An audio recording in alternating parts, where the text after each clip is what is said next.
ओम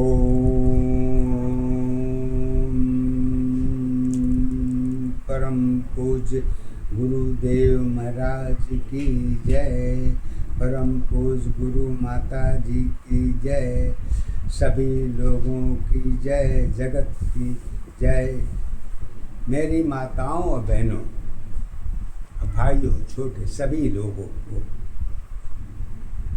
गुरु माता जी अपनी तरफ से धन्यवाद देती हैं। सदा मंगलमय हो, आप लोगों का कल्याण हो, सदा जीवन आपकी खुश मंगल के साथ चलती रहे। आज गुरु माता जी अपनी बात कुछ प्रश्न का आधार ही ऐसा है, कौशी के ऊपर आज ये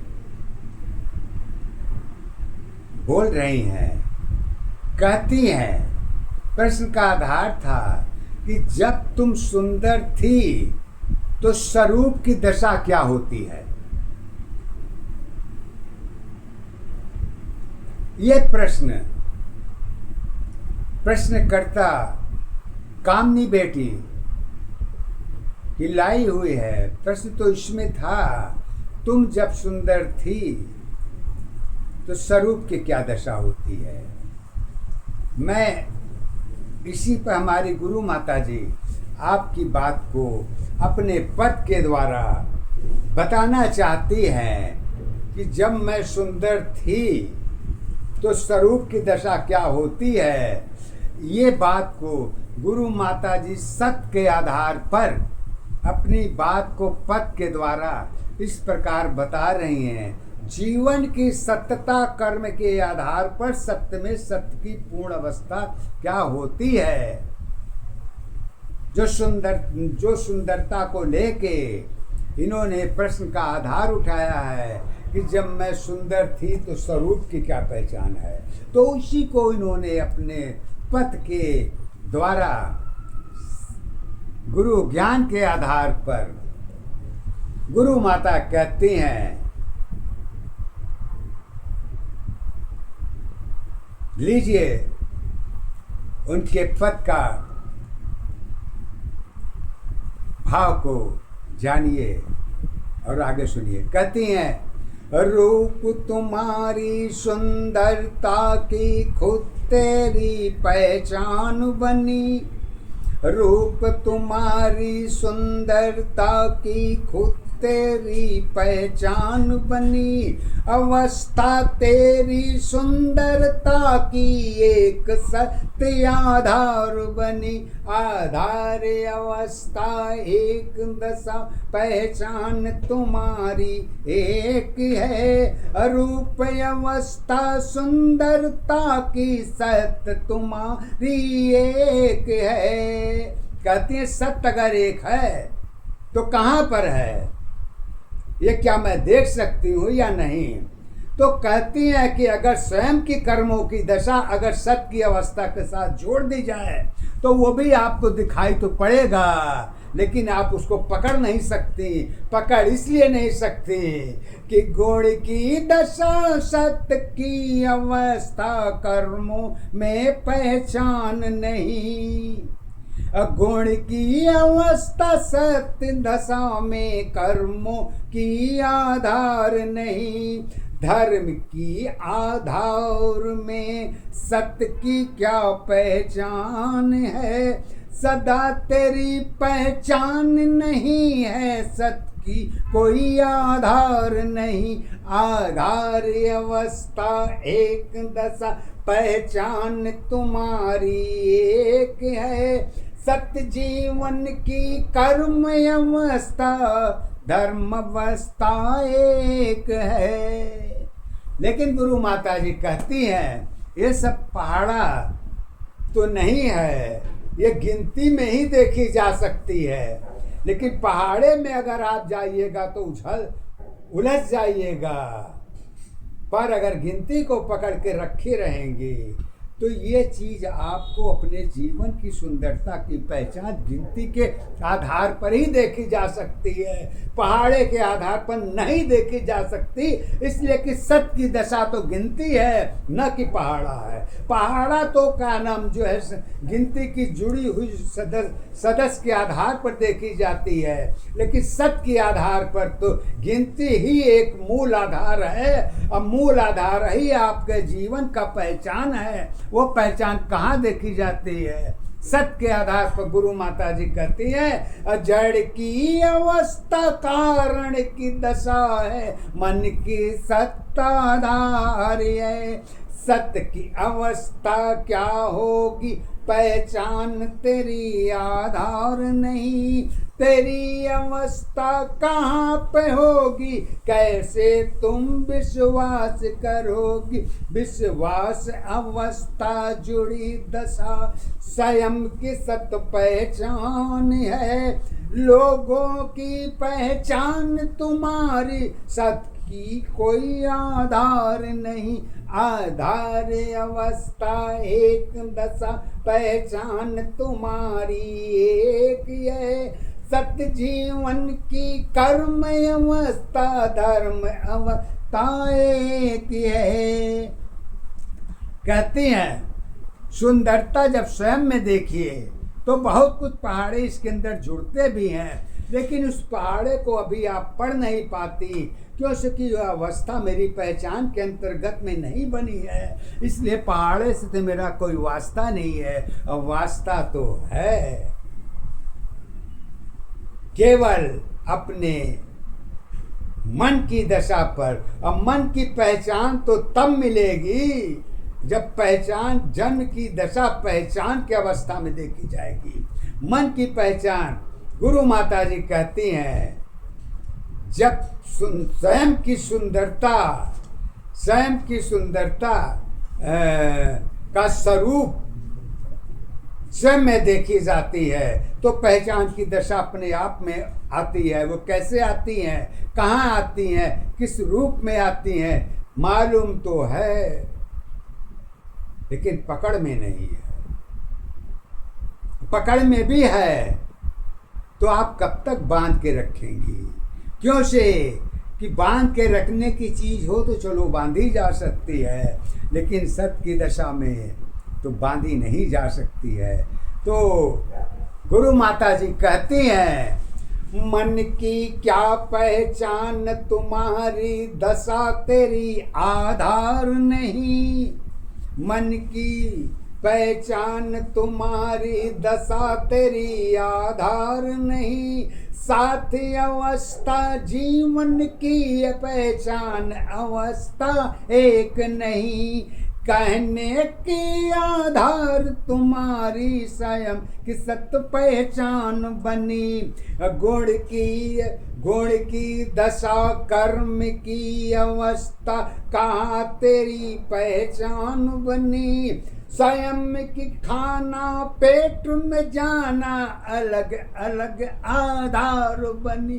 आधार अवस्था एक दशा पहचान तुम्हारी एक है। सत्य जीवन की रूप अवस्था सुंदरता पहचान है। पहचान अवस्था एक दशा आधार तुम्हारी एक है। यही अवस्था भक्ति शक्ति सारी अवस्था एक है। गुरु माता जी कहती हैं, जब अपनी पहचान केवल अपने दायरे तक ही जुड़ जाती है तो अगल बगल की सुख दुख की पहचान मेरे लिए कोई माने नहीं रखती। माने तो तब रखती है जब सुनूंगा तब, और सुनूंगा भी तो सुन के उसको वहीं पर छोड़ दीजिए, फिर अपने आलाप में आ जाइए। क्यों से कि मेरी हर व्यक्ति की जीवन स्वयं की होती है, लेकिन एकता के अंतर्गत में तो सबकी जीवन की पहचान तो एक ही दशा में देखी जाती है, अब वो है सत्य की दशा। सत्य की दशा में ही आपकी ईश्वर की भी पहचान है, आपकी भी पहचान है, दुख सुख भी है। खुशी भी है, दुख भी है, समय भी है, शक्ति भी है, सब गुण से संपन्न है। लेकिन फिर भी बरसात की दशा को देखना चाहते हैं। अब बरसात की दशा आपके अधीन नहीं है, वो स्वयं के अधीन होती है। जब बरसात की दशा स्वयं के अधीन होती है तो सत की दशा तो उसी की साथ देगी जिसके अधीन होगी। आपके अधीन जो है वो आपके पास में है। तो गुरु माता जी हमारी कहती हैं, तो यहाँ पर हमारी जीवन की अवस्था की पहचान सत की अवस्था में एक दशा में ही रह जाएगी। तो गुरु माता जी कहती हैं, एक दशा में कभी आज तक कोई पहचान रह ही नहीं पाया है, तो हम अब क्या रहेंगे। अगर एक दशा में कोई पहचान रह सकता हो तो हमको ला के दिखा दीजिए। चाहे धर्म हो, कर्म हो, पूजा हो, पाठ हो, भक्ति हो, शक्ति हो, जो XYZ आपके पास एक दशा में बैठा हो, उसको मुझे आप दर्शन करा दीजिए। क्यों से कि स्वयं आप दर्शन नहीं कर सकते तो हमें क्या कराओगे। सत्यता तो यही है, हजम नहीं हो पाएगा। सत्य की बात को हजम करना, मैदा को पहले मजबूत करिए, फिर मुंह के स्वाद को आप अपने बांध के रखिए। तो इसी को वो कहती हैं, स्वयं शक्ति की जुड़ी अवस्था को तेरी पहचान बनी। यही अवस्था जीवन तेरी जीवन की पहचान है। कैसे तुम पहचान करोगी, सत्य तेरी आधार है। गुप्त दशा का पता नहीं है, कहने की क्या आधार है। प्रश्नों की आधार तुम्हारी पूर्ण सत्य पहचान नहीं। सत्य गुरु के चरणों में ही ज्ञान की पहचान है। कर्म अवस्था कैसी है, गुरुजनों की आधार है। आधार तुम्हारी एक दशा, पहचान तुम्हारी एक है। सुंदरता में सुंदर हूँ और रूप अवस्था एक है। स्वयं अवस्था जीवन में पहचान अवस्था एक है। यही अवस्था कर्म दशा की जीवन की आधार है। गुरु माता जी कहती हैं, तुम्हारी तो हर बात मेरे समझ में आ गई, लेकिन मेरी बात तुम्हारे समझ में थोड़ी कम आई है। आई तो है, कम आई है। तो उस कम की पूर्ति कैसे हो सकती है। उस कम की पूर्ति करने के लिए तो आप किसी किताबी, किसी धर्म के आधार पर, किसी ग्रंथ के आधार पर अगर मिल जाए कि पूर्ति की दशा कहाँ पर देखी जा सकती है।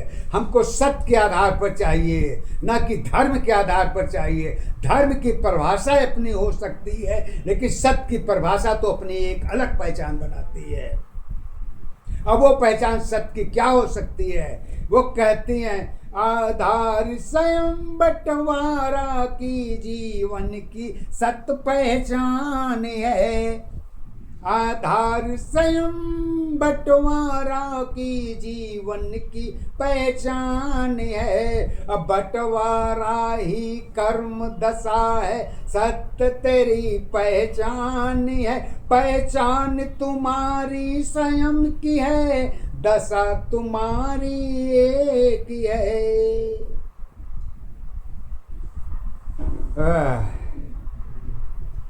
कुछ तो समझ में आना चाहिए कि कारण क्या हो सकता है।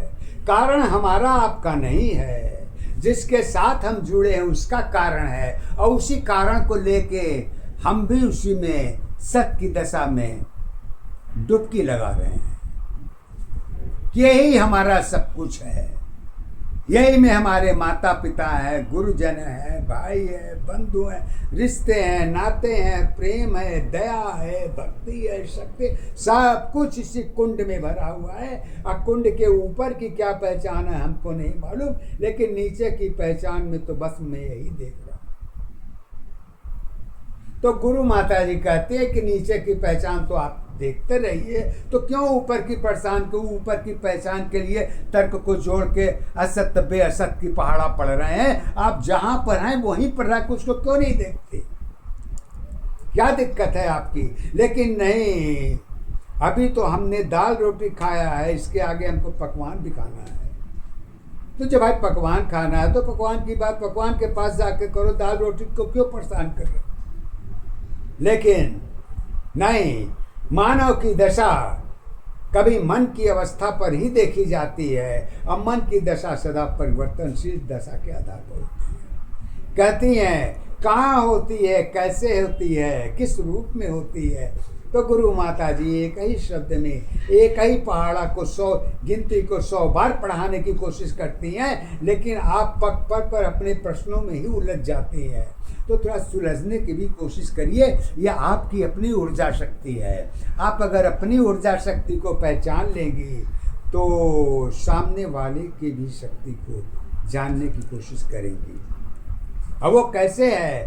कहती हैं पहचान तुम्हारी स्वयं की है, दशा तुम्हारी एक है, परिवर्तन में जीवन तेरी जीवन की पहचान है, आधार तुम्हारे सत्य की दशा है, मन की सत्ताधार है, सुंदरता की रूप अवस्था स्वयं दशा पहचान बनी, सुंदरता की रूप अवस्था स्वयं दशा पहचान बनी, स्वयं अवस्था पता नहीं है किसकी तुम आधार बने, आधार अवस्था एक दशा पहचान तुम्हारी एक है, सत्य अवस्था जीवन की आधार तुम्हारी एक है। कहती हैं जब हर चीज अपने ही आधार पर जुड़ जाए तो सत्य असत का पहाड़ा तो सुनिश्चित है कि आप में आना ही आना है, और उसको आने से कोई नहीं रोक सकता। चाहे ब्रह्मा विष्णु महेश जिस शक्ति भक्ति को मानते हो मानो, वो आपकी मर्जी हो सकती है, लेकिन सत्य की मर्जी क्या हो सकती है ये विष्णु जी को भी नहीं मालूम है। देवी देवताओं की बात तो दूर की है, वो अपनी दशा को नहीं समझ पा रहे, तुम्हारी दशा लेके वो क्या करेंगे?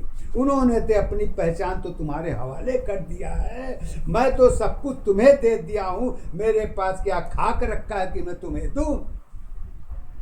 सत्य है, गलत नहीं है। हम तो सब कुछ तुम्हें लिख पढ़ के लिखा पढ़ी के साथ दे दिए हैं, फिर मेरे पास क्यों आते हो? क्या करने के लिए?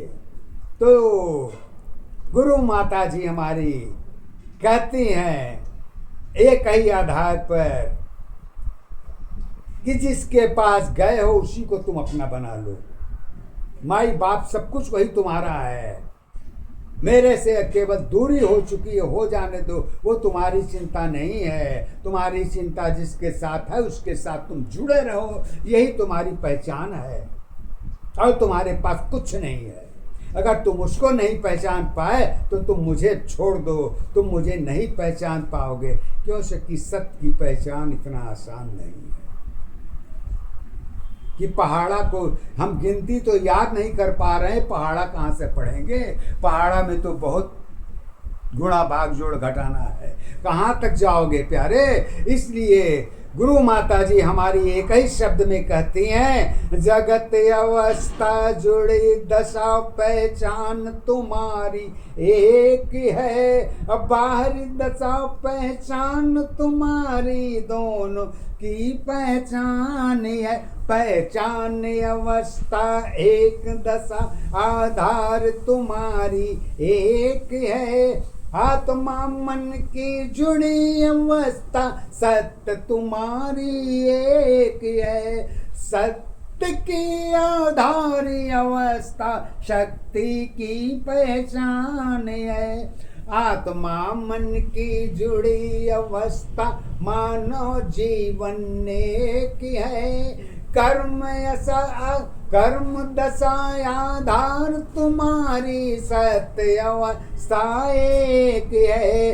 प्रकृत अवस्था जुड़ी दशा पहचान तुम्हारी एक है।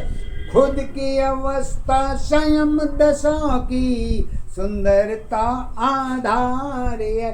आधारी अवस्था एक दशा पहचान तुम्हारी एक है। सत्य जीवन की कर्म अवस्था धर्म तुम्हारी एक है। मन की तुम्हारी स्वयं की अपनी चंचलता की आधार है। आधार तुम्हारी खुद की दशा है, यही सत्य पहचान है। पहचान अवस्था एक दशा आधार तुम्हारी एक है।